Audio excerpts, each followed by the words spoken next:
morning, everyone. Yesterday we went 235 miles, so we really clipped off the miles. It's we're doing more miles than what the Tat Trail says that there's there. Part of that's because we do a little extra running around, but the other part of it is too, I think it's just a little bit longer.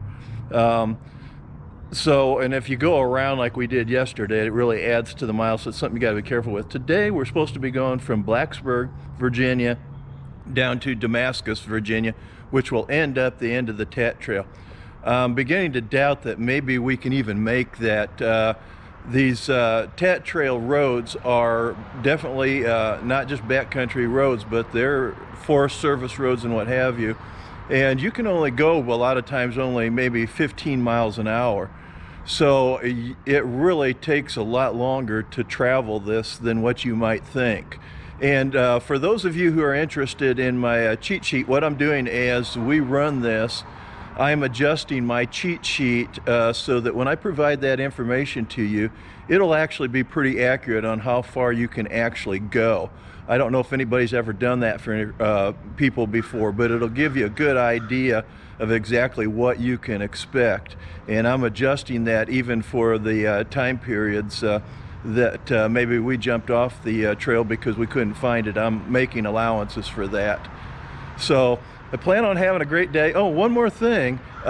We're planning on today too of filling up 1 gallon of extra gas today. Roy and I can make it on our tank alone, but Mizey, the Yamaha XT250, we just have to be really careful with the range on that particular bike because it doesn't have as big a tank, and that's a little bit of a problem, even though it's doing wonderful. And I'll do probably a separate video on that where I just show the Yamaha XT250 information on how Sherry did with her bike. It's actually performing really, really well. One time we were in the middle of West Virginia though, and we ran out of gas with no gas stations probably within about 30 miles of us. And we stopped by a construction crew and they graciously filled up her tank for us so we could keep on going without having to go way out of the way to get gas for her bike. So we're off and getting ready to hit the next section of the trail. See you later.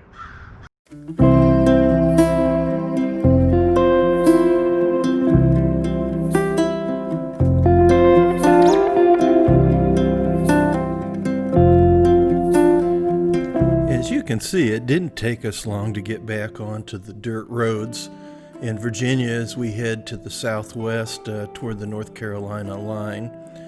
This morning we spent a lot of time on the gravel roads and some paved roads, but we eventually end up at a really, really cool location.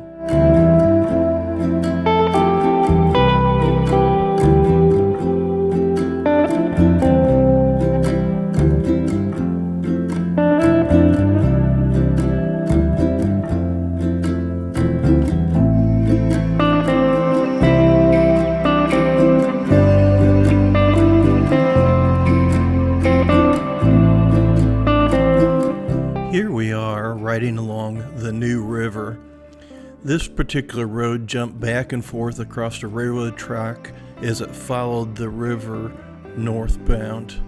It's a beautiful ride, and I could see that there were some campgrounds along the river, and it just made for a beautiful spot.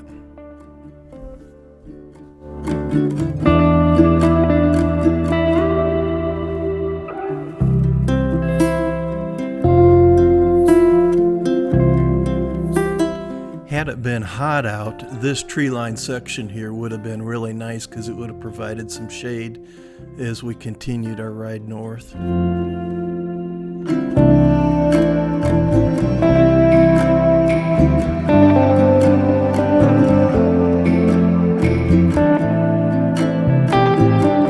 Sherry was fascinated by this ground cover, and we found it in several sections in North Carolina and Virginia.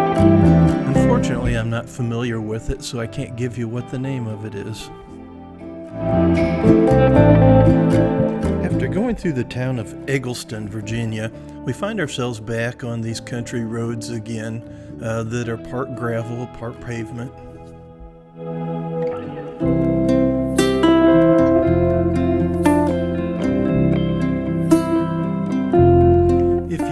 tat using the official maps, you'll find out that a lot of times these back roads have a numeric county designator, but they also have a local name on them.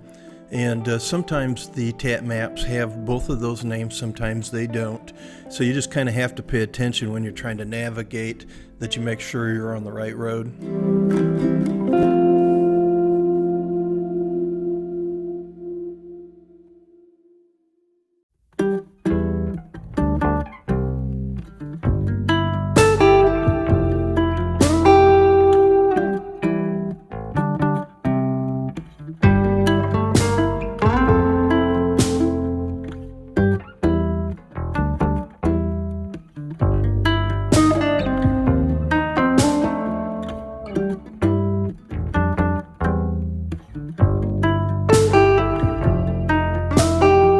Here we go by a beautifully restored old brick house. It reminds me of my grandparents' house where I spent a lot of time in my youth.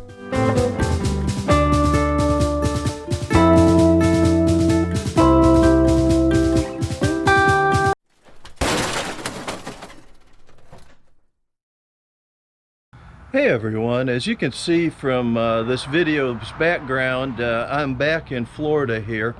Our Tat Trail trip took a little turn for the dark side. Sherry wrecked her motorcycle and spent the afternoon in a hospital for a concussion.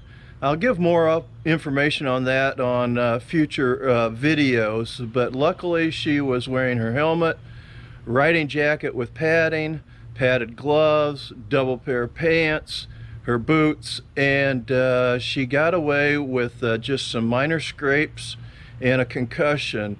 And I attribute all of that to the fact that she was riding with all protective gear on. And I'll give more information on that in a future update. But thanks for watching this video.